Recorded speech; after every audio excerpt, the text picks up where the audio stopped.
Tiding ting tiding ting. Jangan lupa like, comment, and subscribe.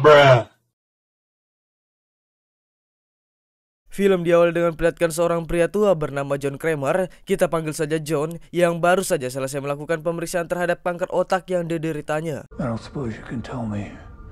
Would you like some help too? Thank you very much. Kemudian kita diperlihatkan sekelompok pendukung kanker yang salah satunya adalah John, di mana mereka semua sedang curhat atau menceritakan tentang sedikit hidupnya dan penyakitnya, di mana John ini memang sudah berpindah-pindah rumah sakit untuk mengobati kanker di kepalanya, namun semua hasilnya sama, tidak ada yang bisa dilakukan, di mana si dokter memperkirakan bahwa John hanya bisa bertahan dalam beberapa tahun lagi. So your advice to me?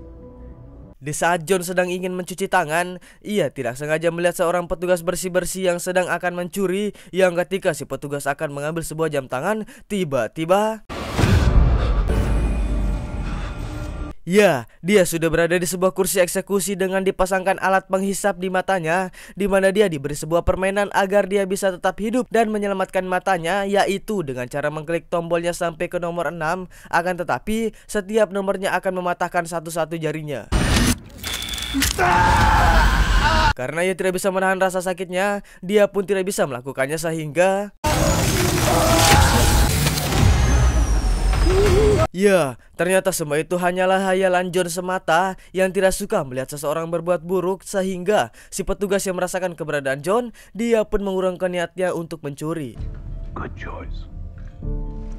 Keesokannya ketika John sedang nongkrong di sebuah kafe, dia tidak sengaja bertemu salah satu temannya di kelompok pendukung kanker. Dia bernama Henry yang terlihat segar bugar. John yang penasaran apa rahasianya pun bertanya-tanya, di mana Henry mengatakan bahwa dia berobat di Norwegia, di mana pengobatan ini bisa dikatakan ilegal namun terbukti ampuh dengan melibatkan beberapa ramuan obat dan sedikit operasi, sehingga Henry memberikan link atau alamat kepada John. Siapa tahu John tertarik untuk ke sana. Pada malam harinya John pun langsung mengunjungi website dari link yang diberikan oleh Henry, yang benar saja di situ sudah tertera beberapa informasi tentang sebuah pengobatan yang cukup ampuh untuk penyakit kanker, sehingga John langsung menghubungi, di mana seseorang dokter bernama Dr. Cecilia mengatakan bahwa kali ini pengobatannya bakal dilakukan di Meksiko. Henry, he's doing well.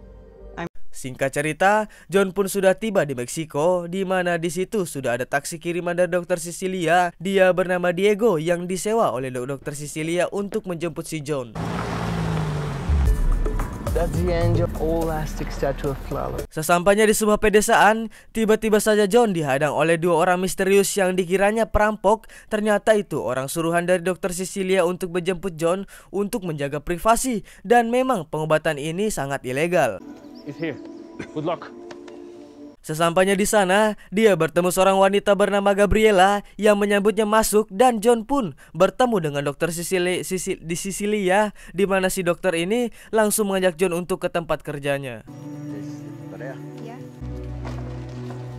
Sampailah mereka di tempatnya. Di situ John diperkenalkan beberapa asisten dokter. Ada Dr. Matteo, si ahli bedah, dan ada Valentina yang bertugas untuk mengecek darah pasien. Di mana di situ juga sudah ada satu pasien bernama Parker yang hampir pulih dari penyakitnya. They're a type of cytotoxic lymphocyte developed by... John pun sempat ngobrol-ngobrol santai dengan si dokter, di mana si dokter bertanya apa keseharian dan pekerjaan John, yang ternyata John ini adalah mantan arsitek yang setelah pensiun dia mempunyai hobi, yaitu membantu orang-orang untuk merubah akhlak dan perilaku buruknya. No. Keesokan paginya John terbangun oleh suara ketok-ketok yang ternyata berasal dari seorang bocil yang sedang memperbaiki sepedanya, sehingga John yang baik hati pun langsung membantunya untuk perbaiki ban sepedanya. Gracias. Kemudian hari di mana John akan dioperasi pun tiba. Di tengah-tengah proses operasi, John terlihat tiba-tiba sadar dan sempat melihat proses operasi, di mana mereka yang menyadari hal itu pun langsung membius John kembali. Beberapa hari setelah operasi, John terlihat sudah beraktivitas seperti biasa. Yang setelah itu, John pergi ke sebuah supermarket untuk membeli minuman khas Meksiko untuk dihadiahkan ke Gabriela, pelayan wanita yang berada di tempat Dr. Cecilia kemarin. Sesampainya di sana, John merasa bingung dan keheranan tatkala melihat tempat itu sudah kosong dan tidak ada siapapun dengan keadaan yang sudah berantakan. Yang ketika si John melihat layar monitor operasi, ternyata itu hanyalah video yang diputar melalui kaset DVD, di mana John langsung membuka perban di kepalanya dan benar saja, ternyata dia selama ini sudah ditipu oleh Dr. Cecilia dan timnya. Akibatnya John mulai memburu mereka semua, dimulai dari Diego, si supir taksi yang mengantarnya John kemarin. Diego pun sudah diikat dan tangannya sudah diperban dengan sebuah pisau dan sudah dipasangkan sebuah bom di tangannya, yang pada kali ini John memberikan sebuah permainan, yaitu Diego diharuskan melepaskan bom itu dari tangannya yang sudah dijahit cukup dalam menggunakan kawat, sehingga jika Diego ingin selamat, dia harus memotong sebagian tangannya untuk melepaskan bom itu.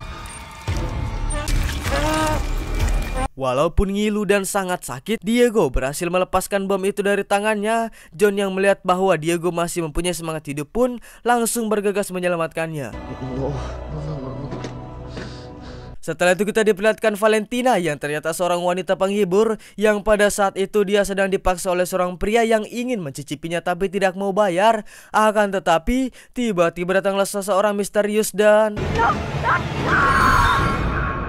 beralih kepada Dr. Matteo yang ternyata adalah seorang dokter hewan, yang tiba-tiba datanglah Gabriela yang membeli sebuah obat penenang, yang ketika Matteo sedang memeriksa hewan-hewannya, dia merasa ada seseorang dan tiba-tiba begitupun juga dengan Gabriela yang sedang akan meminum obat penenangnya, dia pun harus diculik oleh seseorang misterius itu.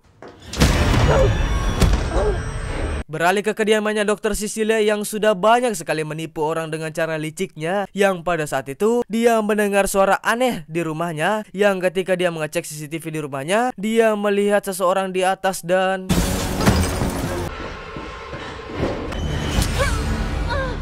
setelah siuman, mereka semua terkejut ketika melihat mereka sudah berada di sebuah gudang dengan kaki yang sudah dirantai, sedangkan Valentina sudah berada di sebuah kursi eksekusi, yang walaupun mereka semua memohon untuk dilepaskan karena selain Cecilia, mereka hanya disuruh oleh Cecilia demi duit, akan tetapi kejahatan tetaplah kejahatan, jadi mereka harus menanggung akibatnya. Your real name? It is my real name. It is. Yang pertama John akan eksekusi adalah Valentina, dan peraturan permainannya adalah Valentina harus memotong sebagian dari kakinya dengan sebuah gergaji tali untuk diambil sumsum tulangnya dengan takaran yang sudah John berikan. Dalam waktu 3 menit Valentina harus sudah selesai, karena apabila dia terlambat maka dia harus mati dengan gergaji tali yang sudah bersiap di lehernya. Valentina pun terpaksa melakukannya, yang walaupun dengan rasa sakit yang luar biasa, akan tetapi perjuangannya harus sia-sia karena terlalu banyak membuang waktu, sehingga membuat Valentina tewas karena sumsum yang masih kurang sebelum waktunya habis.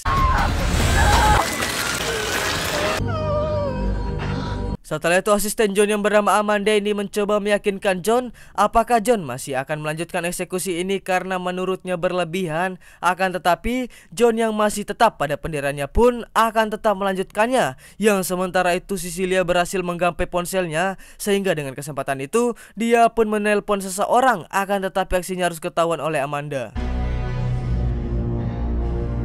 Kemudian tiba-tiba datang seseorang. Dia adalah Parker, pasien Cecilia yang sempat kita lihat tadi, di mana dia berteriak-teriak memanggil Cecilia untuk meminta uangnya kembali. Akan tetapi ketika dia masuk, dia pun dilumpuhkan oleh Amanda dan John, sehingga dia harus menonton aksi kopet si John.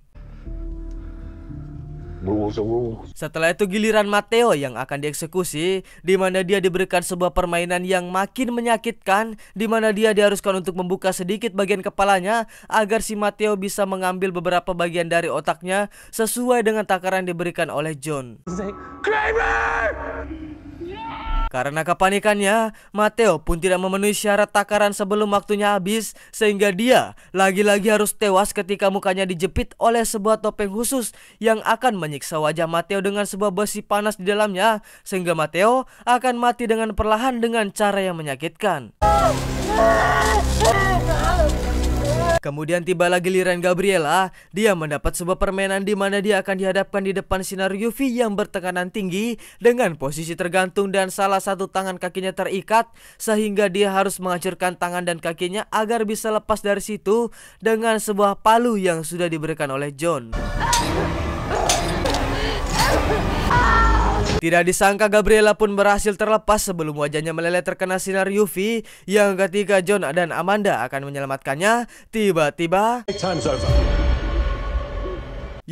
tiba-tiba Parker mendorongkan pistol kepada John dan Amanda yang ternyata Parker ini adalah komplotannya Cecilia, sehingga mereka langsung mengikat Amanda dan John di tempat salah satu alat eksekusinya sendiri. New game.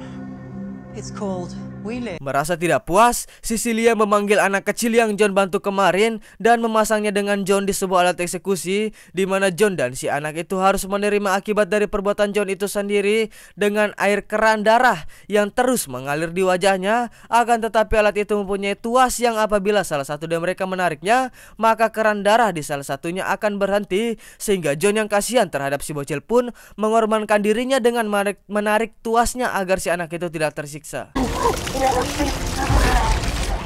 Setelah menyiksa John, Cecilia dan Parker pun bergegas mengambil uangnya yang berada di atas. Yang ketika Cecilia mengambil tas uangnya, tiba-tiba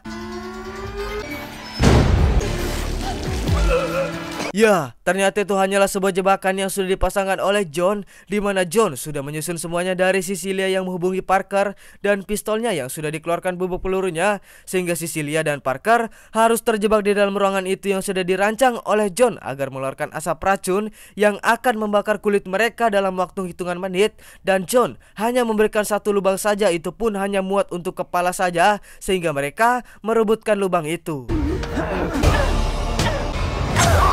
Cecilia berhasil membunuh Parker, akan tetapi tetap saja dia tidak bisa keluar, hanya menunggu waktu saja untuk dia tewas di situ. Sedangkan John memberikan uang Cecilia kepada si anak dan film pun sudah berakhir.